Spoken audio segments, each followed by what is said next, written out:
नमस्कार, मैं हूं आपका दोस्त जो ठहाके लेके आता है, आपके बीच में लेके आता है, खुशियां लेके आता है, मुस्कुराहट लेके आता है, कविताएं उस कार्यक्रम में जिसका नाम है वाह वाह क्या बात है।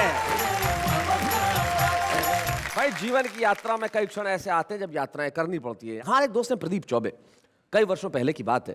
प्रदीप चौबे और मैं, हम दोनों एक रेलवे स्टेशन है कटनी, वहां से हमें कहीं जाना था, ट्रेन पकड़नी थी, लेकिन ट्रेन में तो भीड़ बहुत है, डब्बे में जगह ही नहीं है।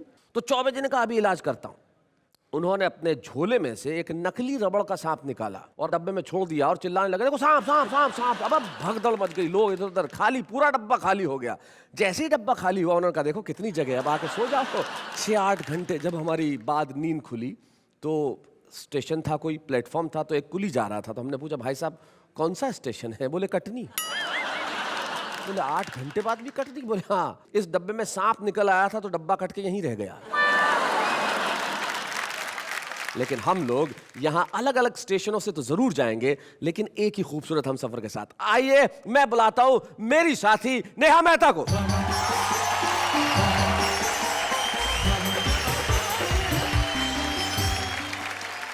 यात्रीगण कृपया ध्यान दें, हंसी और मनोरंजन से भरी ये मालगाड़ी 3 बड़े बड़े स्टेशन पर रुकते हुए एक छुपे रुस्तम स्टेशन पर भी रुकेगी। यात्रियों से अनुरोध है कि एक मिनट, ये क्या हो क्या रहा है? यात्रा की अनाउंसमेंट हो रही है। वैसे नेहा आप खुद 2 दिनों से मुंबई में नहीं थी, आपकी यात्रा कैसी रही? बहुत अच्छी। मुंबई से बाहर निकलने के बाद मुझे पता चला कि हिंदुस्तान में विदाउट ट्रैफिक भी सड़कें हैं। और ट्रैफिक में कई बार ऐसे कमाल होते हैं, मैं बताता हूँ। मैं एक बार एक कार लेके जा रहा था तो आगे साइकिल लेके एक लड़का चलने लगा और उसने हाथ यूं किया फिर यूं कर दिया। मैंने कहा इसका क्या मतलब? बोले पहले मुड़ना था फिर कैंसिल कर दिया। तो आइए मिलते हैं उन हमारे 3 साथियों से जो जिंदगी की यात्रा में हंसते हैं, हंसाते हैं उस प्रोग्राम में जिसका नाम है वाह वाह क्या बात है। मास्टर ने बच्चे से पूछा कि बेटा बड़े होके क्या करोगे? बच्चा बोला शादी करूंगा। मास्टर बोला वो तो मैं समझ गया, मैं तो ये पूछ रहा हूँ कि क्या बनोगे? बोले दूल्हा बनूंगा। अरे बोले यार क्या हासिल करोगे वो बता? बोले दुल्हन हासिल करूंगा। एक गैर सरकारी कुत्ते ने सरकारी कुत्ते से अत्यंत दयनीय हालत में कहा हुजूर हुजूर मुझे भी दुम हिलाने के नियम बताओ। तो सरकारी कुत्ता गुर्रा कर बोला पहले चाय पिलाओ। अंधी घोड़ी लाल लगाम, उस पर बैठे नथुराम। जहाँ जहाँ भी जाए सवारी, जनता झुक झुक करे सलाम। सब है किस्मत की सत्ता, बिल्ली को मक्खन मिलता। संत महंता पैदल फिरते, कार चढ़े इंग्लिश कुत्ता। हाय हाय हाय हाय, भाई क्या बात है। घर से निकली तो थी, मैंने सोचा न था। घर से निकली तो थी, मैंने सोचा न था। इतनी मुश्किल मुलाकात हो जाएगी। क्या खबर थी कि मौसम बदल जाएगा और रास्ते में बरसात हो जाएगी। भाई क्या बात है।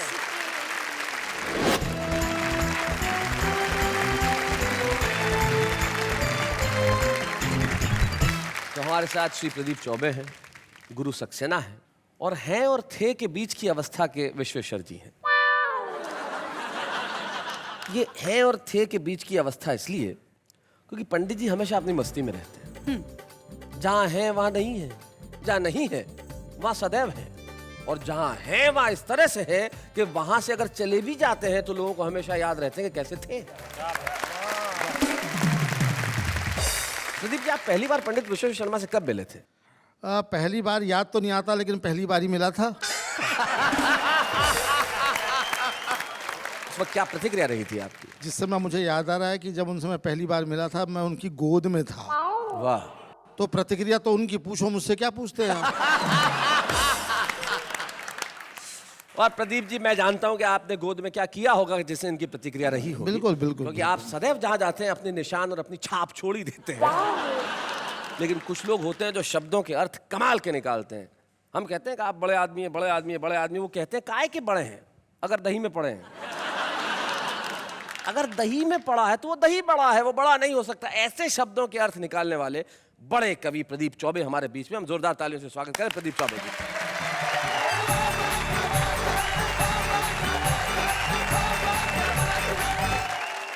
ये बहुत बढ़िया बात इन्होंने कही मेरे बारे में, मेरे सम्मान में, कि मैं शब्द से अर्थ निकालता हूँ, शब्दों से अर्थ निकाल लेता हूँ, अलग अलग अर्थ निकाल लेता हूँ।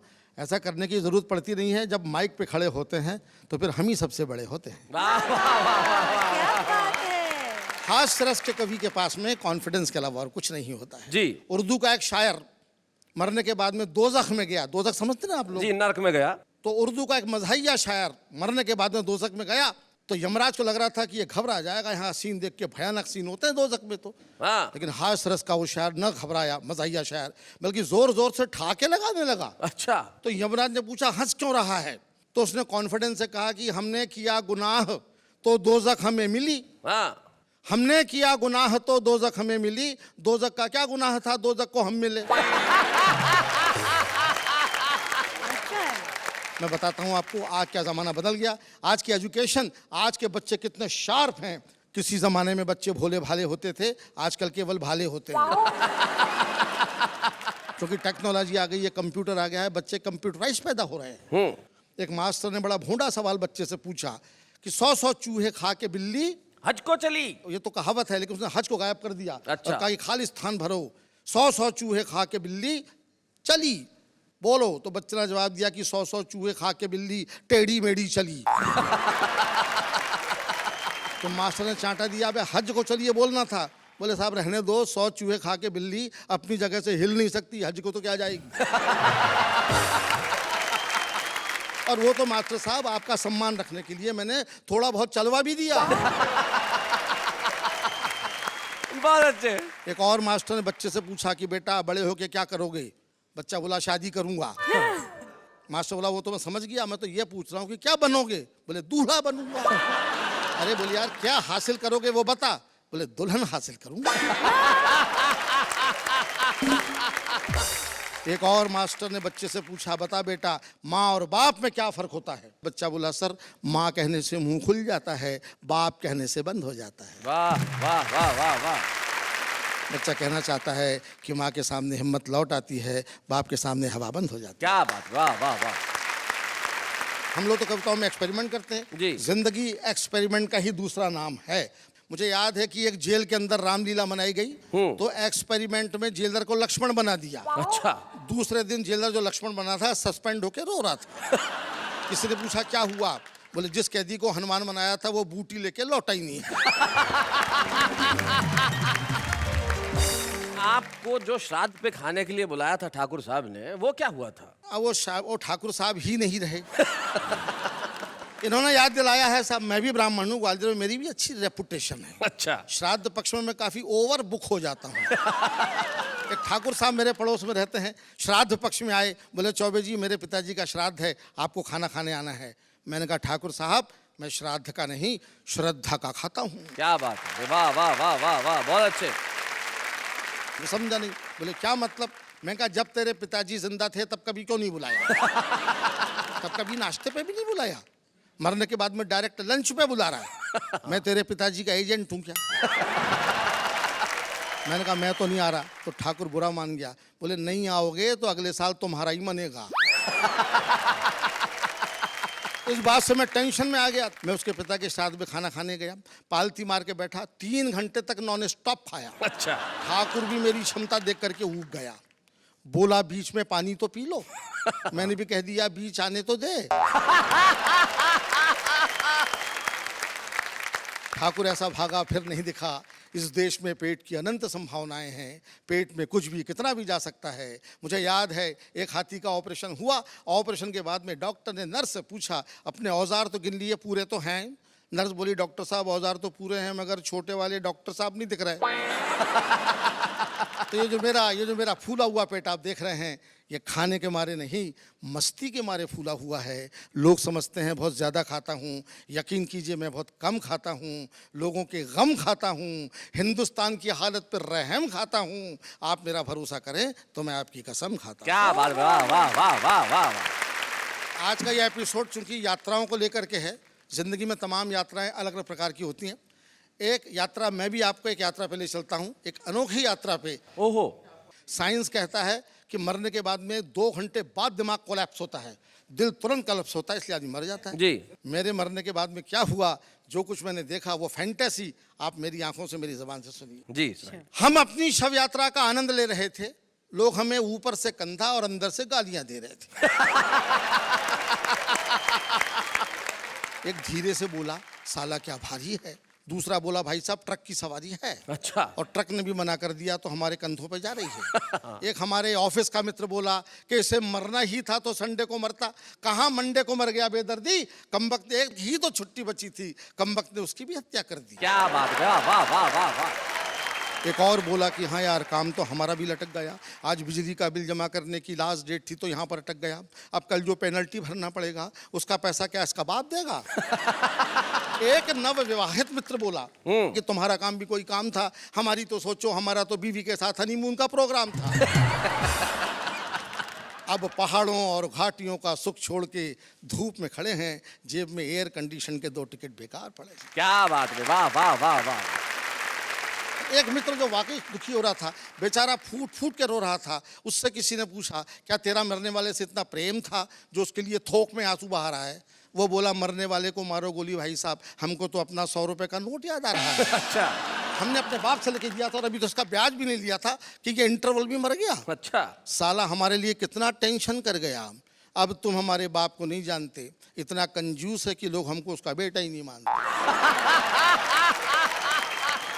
अब बताओ, ऐसी लड़की में ये मर लिया, अब हम अपने बाप को क्या मुंह दिखाएंगे, उनको पता चलेगा तो 100 रुपए के लिए हमको बेच आएंगे। क्या बात है, वाह वाह वाह। तभी हमारे मोहल्ले का कुल्फी वाला आगे आया और उसने अपना कंधा जैसे ही हमारी अर्थी को लगाया, कमबख्त के मुंह से आवाज आई, ठंडी मीठी बर्फ मलाई। कोई पीछे से बोला, कमाल है भाई, यहाँ पर भी धंधा, दुकान लगा रहे हो कि कंधा। वो बोला, क्षमा करें, मुंह से निकल गया तो क्या करें। ऐसा नहीं कि मैं शव यात्रा के कायदे कानून नहीं जानता, मगर कमबख्त इस मुंह को क्या करूं जो नहीं मानता। जैसे ही कोई वजनदार सामान कंधे पर आता है, मुंह से बर्फ मलाई पहले निकल जाता है। क्या बात है, वाह वाह वाह। दोस्तों, जून का महीना था, हर आदमी पसीना पसीना था। एक अर्थी ढोऊ बोला, ढोऊ? यार क्या भयंकर धूप है। अच्छा। दूसरा बोला, मरने वाला भी बड़ा बेवकूफ है, मरा भी तो जून में, अरे इस समय तो आदमी को होना चाहिए देहरादून में। ये थोड़े दिन और इंतजार करता तो जनवरी में आराम से नहीं मरता। क्या बात है, वाह वाह वाह वाह। अपन भी जल्दी से घर भाग लेते, जितनी देर बैठते सर्दी में आग तो ताप लेते। हाय हाय हाय हाय, भाई क्या बात, वाह वाह वाह वाह, बहुत। भला मरने के लिए जून का महीना कितना बोर है। कोई बोला कि हाँ यार, सर्दियों में मरने का मजा ही कुछ और है। तभी पीछे से आवाज आई, अच्छा बड़े भाई, आप तो जनवरी में ही मरेंगे। वे बोले, नहीं, हम फरवरी में प्रस्थान करेंगे। अच्छा। जनवरी में हमारा इंक्रीमेंट आता है। भला हिंदुस्तानी कर्मचारी भी कहीं अपनी वेतन वृद्धि छोड़ के जाता है? क्या बात। तभी शायद किसी को श्मशान दिखा, वो मारे प्रसन्नता के चीखा कि राम नाम सत्य है। एक अधमरा बोला कि भैया दरअसल मर तो हम रहे हैं, मुर्दा तो साला अपनी जगह मस्त है। मस्त है, मस्त है भाई, क्या बात है, वाह वाह वाह।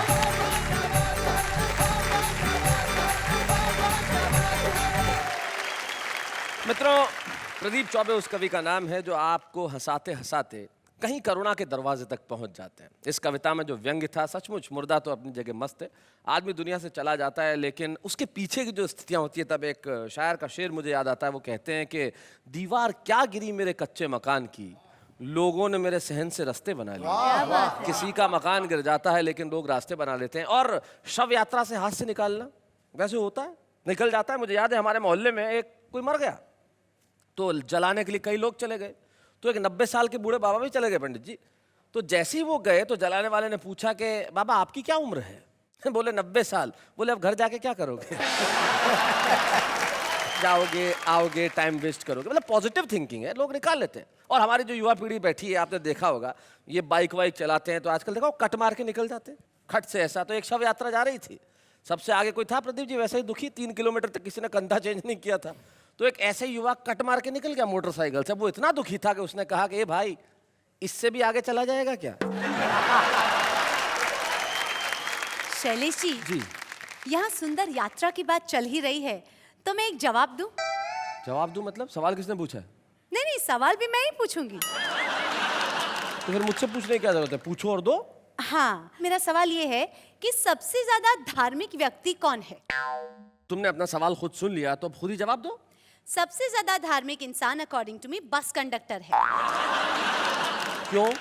क्योंकि पूरे दिन घंटी बजाता रहता है ना। टिंग टिंग टिंग टिंग। Thank you thank you thank you.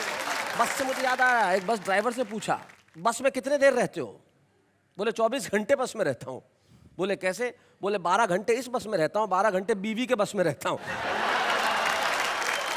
लेकिन हमारे गुरु सक्सेना जी पे किसी का बस चलता नहीं है, बड़ी मुश्किल से मिलते हैं वो, लेकिन जब मिल जाते हैं तो बड़ा कमाल करते हैं। इन्होंने जीवन भर ये 2 नाम रखे, गुरु सक्सेना उर्फ सांड नरसिंहपुरी।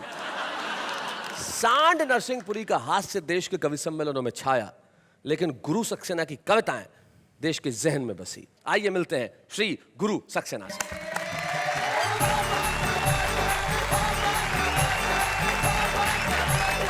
यात्रा के ऐसे अनेक संस्मरण होते हैं। एक बस यात्रा के बारे में जी। बता रहा हूं कि बस में सफर करते हुए एक अधेड़ महिला ने अपने सामने एक खूबसूरत नौजवान देखकर अच्छा, पर्स से निकाल कर फटाफट होठों पर लिपस्टिक लगाई।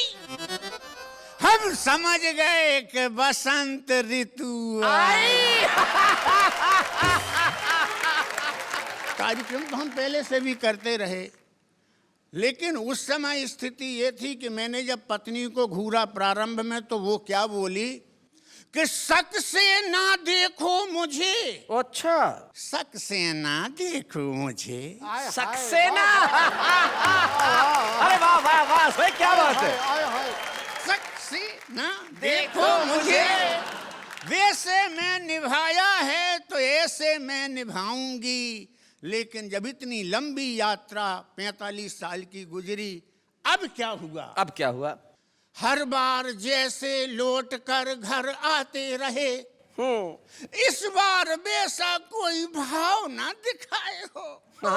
पत्नी का भाव देखिएगा। जी, ये जी। यात्रा, खाना खाने को कहा तो बोले मुझे भूख नहीं, रास्ते में पता नहीं क्या विशेष खाए। एक मनोविज्ञान देखिएगा कि हर बार जैसे घर लौट कर, हर बार जब लौटते थे जैसे बतियाते रहे, ना तो मुझे देखा और ना ही बतियाए हो। लगता है प्राणनाथ इस बार यात्रा में जीवन का सफर सुहाना करे आए हो। बहुत अच्छे, बहुत बढ़िया। मैं 2 अपने ढंग से वाक्य बताता हूं, जी, सरकारी और गैर सरकारी। सरकारी गैर सरकारी, जी। एक गैर सरकारी कुत्ते ने सरकारी कुत्ते से अत्यंत दयनीय हालत में कहा, हुजूर हुजूर मुझे भी दुम हिलाने के नियम बताओ। तो सरकारी कुत्ता गुर्रा कर बोला, पहले चाय पिलाओ। विशेष छंद पढ़ रहा हूं। स्वागत। भगवान से मैंने क्या मांगा? अच्छा, भगवान से आप मांग रहे हैं, जी। मच्छर भले ही खून चूसे कोई बात नहीं, पर खजमलों से रक्त ना चुसाना परमात्मा। वाह वाह वाह। खजमल न माने तो न माने, खून पीने देना। हाँ, पर तन में ना जोंक चिपकाना परमात्मा। जोंक भी ना माने तो ना माने, खून पीने देना। पर काले सांप से ना कटवाना परमात्मा। क्या बात। और सांप से भी ना बचा सके तो ना बचाना मुझे, पर सदा भ्रष्ट नेता से बचाना परमात्मा। क्या बात है, वाह वाह वाह वाह, बहुत अच्छा।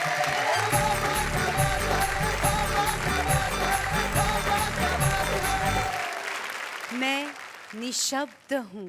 जी आपकी तारीफ कैसे करूं गुरुजी? वाह वाह क्या बात है। पर्याप्त है। जी, बच्चन साहब भी बता गए हैं कि इस उम्र में आदमी निशब्द हो ही जाता है, और आपको देख के तो वैसे भी बच्चन साहब याद आने थे, क्योंकि आपकी दाढ़ी लगभग वैसी ही है। बुलाते हैं एक ऐसे प्रखर गीतकार को जिसने किसी जमाने में लिखा कि नाव कागज की गहरा है पानी, लेकिन इन दिनों वो जो करते हैं वो ऐसा कमाल का करते हैं जिसे अंग्रेजी में पैरोडी कहा जाता है और हिंदी में कहा जाता है प्रतिगीत। एक गीत पे कुछ ऐसा गीत लिख देना जो लोगों को उठा के लगाने पे मजबूर कर दे, और मजबूर कर दे तालियां बजाने के लिए। तो आइए हम मिलते हैं पंडित विश्वेश्वर शर्मा से।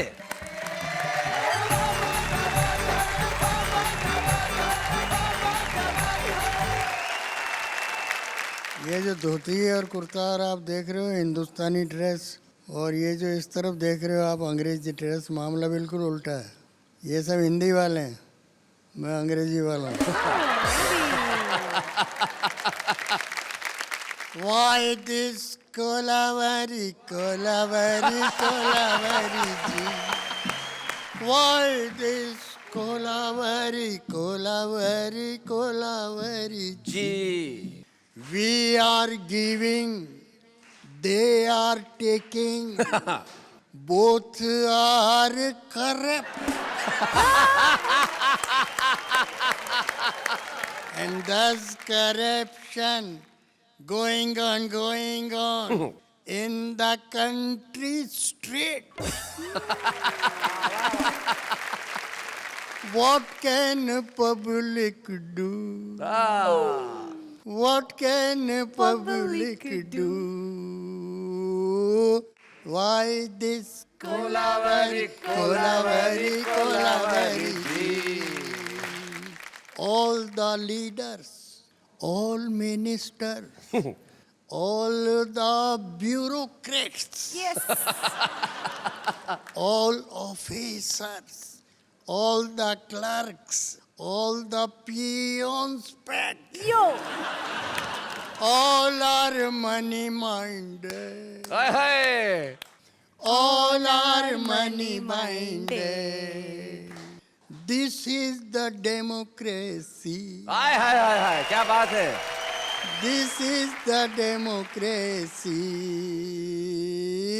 Why this Kolavari, Kolavari, Kolavari? Dude, that was superb. आपने प्रसिद्ध गीतों पे तो प्रतिगीत बहुत लिखे, लेकिन आपका स्वयं का एक हास्य गीत जो बड़ा मशहूर हुआ था, सिंघाड़ा, हमारे नई पीढ़ी को पता भी तो चले कि उस जमाने में हास्य गीत कैसे लिखे जाते थे। एक Please, जरा please, please. सुना दीजिए। रामचंद्र ने रावण मारा, कृष्णचंद्र ने कंस पछाड़ा, तो जो खाए बन जाए पाड़ा, घर में खुले अखाड़ा, लो सिंगाड़ा, ले लो सिंगाड़ा, ले लो सिंगाड़ा। अंधी घोड़ी लाल लगाम, उस पर बैठे नथुराम। जहाँ जहाँ भी जाए सवारी, जनता झुक झुक करे सलाम। सब है किस्मत की सत्ता, बिल्ली को मक्खन मिलता। संत महंता पैदल फिरते, कार चढ़े इंग्लिश कुत्ता। हाय हाय हाय हाय, भाई क्या बात है। ए, कर ले मिस्टर एमए पास, फिर काटेंगे दिन भर घास। आस पास जो नहीं मिले तो दूर दूर तक करें तलाश। क्या कहता है अपना हाल, ये जीवन है रोटी दाल। रोज बजाती है आजादी, फूटा हुआ नगाड़ा, लो भाई क्या बात है, वाह वाह वाह वाह वाह। सिंगाड़ा।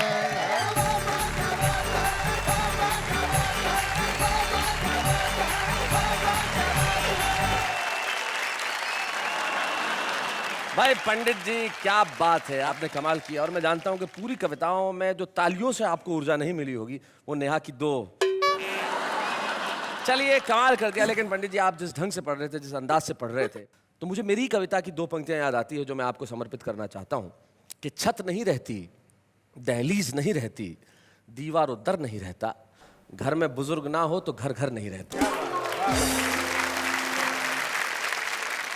अभी बहुत कुछ बाकी है। वाह वाह क्या बात है। मैं कई तमाम चीजें ऐसी हैं जिसका आप इंतजार करते हैं, जैसे छुपा रुस्तम। यस, हमारा छुपा रुस्तम जो आता है, वाह वाह क्या बात है कि मंच पर कुछ ऐसा सुनाता है कि आप उसके लिए बजाते हैं तालियां। हम बताएंगे कि क्या है छुपे रुस्तम का नाम, लेकिन अभी एक अल्प विराम।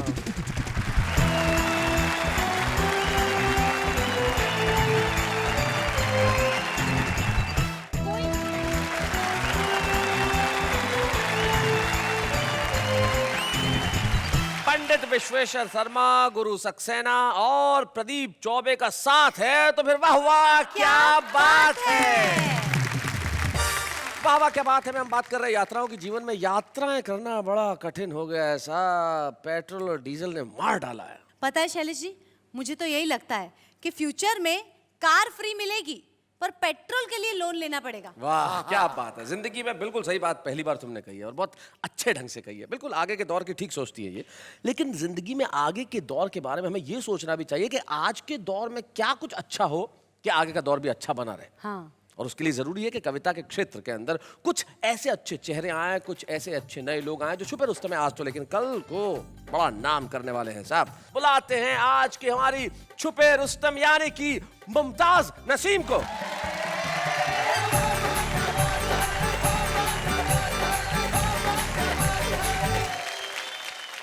चार मिसरे पढ़ना चाहती हूँ, आप लोगों का भी ध्यान चाहती हूँ जी। घर से निकली तो थी, मैंने सोचा न था। घर से निकली तो थी, मैंने सोचा न था। इतनी मुश्किल मुलाकात हो जाएगी, इतनी मुश्किल मुलाकात हो जाएगी। क्या खबर थी कि मौसम बदल जाएगा, क्या खबर थी कि मौसम बदल जाएगा और रास्ते में बरसात हो जाएगी, और रास्ते में बरसात हो जाएगी। चार मिसरे और पढ़ती हूँ जी। दोनों रोते रहें ऐसा रुख मोड़ दो, दोनों रोते रहें ऐसा रुख मोड़ दो। इसकी मर्जी है दोनों का दिल तोड़ दो, इसकी मर्जी है दोनों का दिल तोड़ दो। ये ज़माना तो बस चाहता है यही, ये ज़माना तो बस चाहता है यही। मैं तुम्हें छोड़ दूं, तुम मुझे छोड़ दो। क्या बात है, वाह वाह। मैं तुम्हें छोड़ दूं, तुम मुझे छोड़ दो। और मैं चाहती हूँ कि एक गज़ल का मतला और एक शेर जो मुझे बेहद पसंद भी है और मेरी मशहूर गज़ल है। सुनाओ मुमताज। तुझे कैसे इल्म न हो सका, बड़ी दूर तक ये खबर गई। तुझे कैसे इल्म न हो सका, क्या बात? बड़ी दूर तक ये खबर गई कि तेरे ही शहर की शायरा तेरे इंतजार में मर गई। आए हाय भाई क्या बात है, वाह वाह वाह वाह। शहर की शायरा तेरे इंतजार में मर गई। इसमें शेर है, कोई बात थी, कोई था सबब जो मैं वादा करके मुकर गई। क्या बात? तेरे प्यार पर तो यकीन था, मैं खुद अपने आप से डर गई। क्या बात है भाई, वाह वाह वाह वाह वाह। बहुत अच्छे। पर तो यकीन था। मैं हाजिर करती हूँ एक गीत के कुछ बंद। मैं हूँ पतंग तेरी, तू है मेरी डोर, तू है मेरी डोर। मर्जी तेरी, तू मुझे ले जा जिस ओर। मैं हूँ पतंग, मैं हूँ पतंग तेरी, तू है मेरी डोर, तू है मेरी डोर। मर्जी तेरी, तू मुझे ले जा जिस ओर। मैं हूँ पतंग। पिया तेरे हाथों में है मेरी तकदीर, पिया तेरे हाथों में है मेरी तकदीर, तू ही मेरे ख्वाबों की है हंसी ताबीर, पलकों पे जलते हैं उम्मीदों के चिराग, मन के दरीचे में है तेरी तस्वीर, मुझसे न छुपना, मुझसे न छुपना कभी मेरे चित चोर। मैं हूँ पतंग, मैं हूँ पतंग तेरी, तू है मेरी डोर, तू है मेरी डोर, मर्जी तेरी तू मुझे ले जा जिस ओर, मैं हूँ पतंग। वाह वाह मुमताज जी। बंद हाजिर करती हूँ। जी। दिल ये काहे फूलों की कतारों में चलूं, वाह। दिल ये काहे फूलों की कतारों में चलूं, शौकी भरी मस्त बहारों में चलूं, चांद के जजीरे में बनाऊं एक घर, क्या बात है? साथ लिए तुझको सितारों में चलूं, साथ लिए तुझको सितारों में चलूं, झूम झूम गाए, झूम झूम गाए यही मन का मेरे मोर, मैं हूँ क्या बात है? मैं हूँ पतंग तेरी, तू है मेरी डोर, तू है मेरी डोर, मर्जी तेरी तू मुझे ले जा जिस ओर, मैं हूँ पतंग। अरे क्या बात। बहुत खूब मुमताज जी, कुछ कहना चाहूंगी आपके लिए कि आपके अल्फाजों में और आपकी पेशगी में जो नज़ाकत है माशाल्लाह बहुत खूब है, बहुत बहुत शुक्रिया, बहुत शुक्रिया। मुमताज, आपने बिल्कुल ठीक कहा कि ये पता न था कि मौसम बदल जाएगा और इस तरह से बरसात हो जाएगी। निश्चित तौर पे आपके लिए आज से मौसम बदल गया जी। ये तालियों की बरसात जो है यहाँ पे, इस अवसर पे यही कह सकता हूँ कि आज हम आपको जो स्मृति चिन्ह देना चाहते हैं वो कलम, ईश्वर करे उस कलम से बहुत ढेर सारी गज़लें निकलें, कविताएं निकलें और वो कविताएं और गज़लें पूरी दुनिया में आपका नाम रोशन करें। इन शुभकामनाओं के साथ हम लोग मिलकर करेंगे आज हमारे छुपे रुस्तम यानी कि मुमताज़ नसीम का सम्मान। मुमताज़ नसीम हमारे साथ हैं।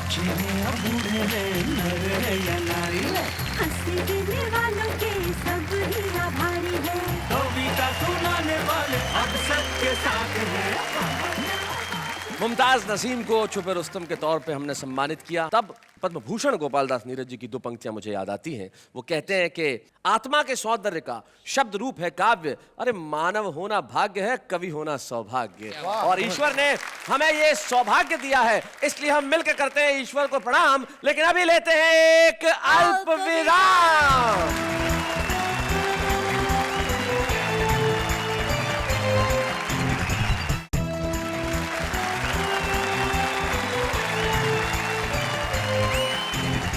देखिए लौट आए हम। अब इसमें देखिए वाली क्या बात है, आप तो देख ही रहे हैं हमें, हम नजर भी आ रहे हैं, लेकिन ऐसा होता है, कहना पड़ता है कि हम लौट आए हैं। और निश्चित तौर पे लौटता वो है जो जाता है। हम तो गए कहाँ, हम तो आपके दिलों में बसे हुए हैं, क्योंकि ये वो कार्यक्रम है जिसका नाम है वाह वाह क्या बात है।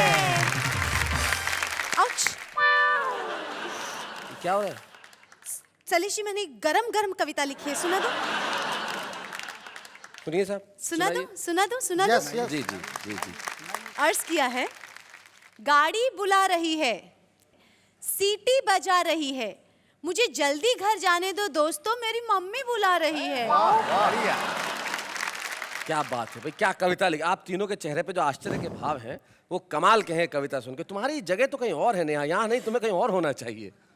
You mean to say मैं वहाँ उनके साथ जाके बैठ सकती हूँ? उनके साथ बैठोगी तो लौट नहीं पाओगी। तुम्हें वहाँ नहीं होना चाहिए, तुम्हें वहाँ होना चाहिए, वहाँ। महंगाई ने इस तरह कमर तोड़ी, गाड़ी तो है पेट्रोल नहीं है, मोबाइल तो है बैलेंस नहीं है, क्या करूँ यारो, घर तो है घरवाली नहीं है। पत्ते हिलते नहीं हवा हिलाती है, पत्ते हिलते नहीं हवा हिलाती है, लड़के बिगड़ते नहीं लड़कियां बिगाड़ती है।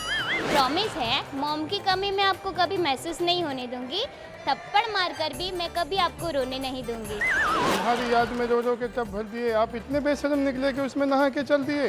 अगर तुम हो मेरे साथ तो ये दिल है आबाद, जाओ जाके कह दो तुम्हारे बाप से कि यही है तुम्हारा दामाद। आए हो मेरी जिंदगी में तुम पहाड़ बन के, मेरे दिल में यूं ही रहना पीपल के झाड़ बन के।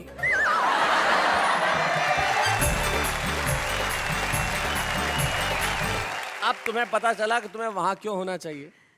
ताकि मैं उनको ज्यादा इंस्पिरेशन दे सकूं। जी नहीं, आम आदमी की कविता।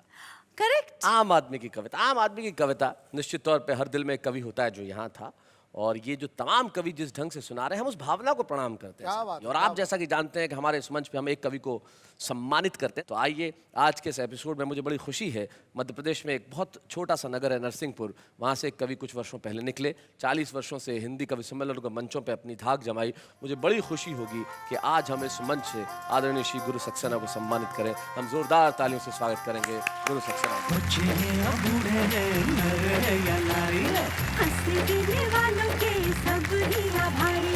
कविता सुनाने वाले अब सबके साथ हैं। गुरु सक्सेना जी, हमें बड़ी खुशी है कि हम आपको आज इस मंच पे सम्मानित कर रहे हैं और ये और खुशी की बात है कि गुरु जी के पुत्र विवेक सक्सेना यहाँ उपस्थित है। विवेक, आप यहाँ आए और हमें ज्वाइन करें स्टेज पे। विवेक, स्वागत है आपका।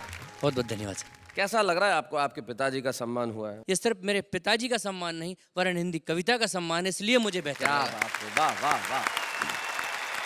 आपको आपके पिता ने शायद कविता घुट्टी में पिलाई होगी, ऐसा हुआ कि आपको भी कविता लिखने की प्रेरणा मिली? जी, मुझे पता है कि मेरे दादाजी भी कवि थे, अच्छा। पिताजी भी कवि हैं और इत्तेफाक से मैं भी कवि हो गया। हो क्योंकि हमारे पास धन तो था नहीं, सिर्फ शब्द थे तो वही विरासत में मिले। आपके पिता ने कवि सम्मेलन की यात्रा में जीवन में बहुत सारी चीजें हुई होंगी, कोई ऐसा संस्मरण याद आता है जो कुछ आपके दिल में हमेशा रहा हो, जो जुड़ा हुआ है? मैं ये कह सकता हूँ कि मेरे बहुत अच्छे मित्र अगर कोई हैं तो वो मेरे पिताजी हैं। क्या बात है। और दूसरी बात यह है कि मैंने जन्म से लेकर आज तक हम दोनों ने एक ही थाली में खाना खाया। अरे क्या बात है, वाह वाह वाह।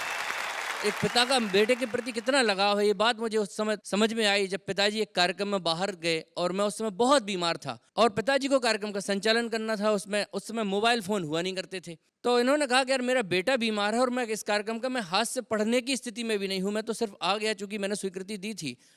तो वहाँ पे एक मंत्री थे, उन्होंने कहा कि आप चिंता नहीं करिए, आपको मैं इसी मंच से बात कराऊंगा। और उन्होंने टेलीफोन लाइन खींचकर उस समय मुझसे बात करे और इन्होंने जब मुझसे पूछा कि तुम ठीक हो, मैंने कहा मैं ठीक हूँ, आप बहुत अच्छा कार्यक्रम करिए और लौट कर आइए।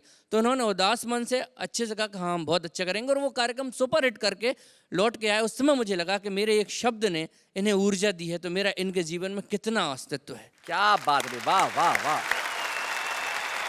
ये होती है कविता के प्रति समर्पण की भावना। घर में बेटा बीमार है लेकिन लोगों को हंसाना आवश्यक है, कविता सुनाना आवश्यक है। जैसा कि विवेक ने कहा कि इन्हें विरासत में धन नहीं मिला, शब्द मिले हैं। तब एक प्रसिद्ध कवि की 4 पंक्तियां मुझे जाते जाते याद आती है। वो कहते हैं कि रंज इसका नहीं कि हम टूटे, रंज इसका नहीं कि हम टूटे, ये तो अच्छा हुआ कि भरम टूटे, तुझ पे मरते हैं जिंदगी अब भी, झूठ लिखे तो ये कलम टूटे। क्या बात। इसलिए झूठ कभी कहा नहीं जाएगा, हमेशा सच कहा जाएगा और हंसी की बरसात होगी अगले शनिवार आपके घरों में ठीक रात 10 बजे। आप और हम मिलके कहेंगे वाह वाह क्या बात है।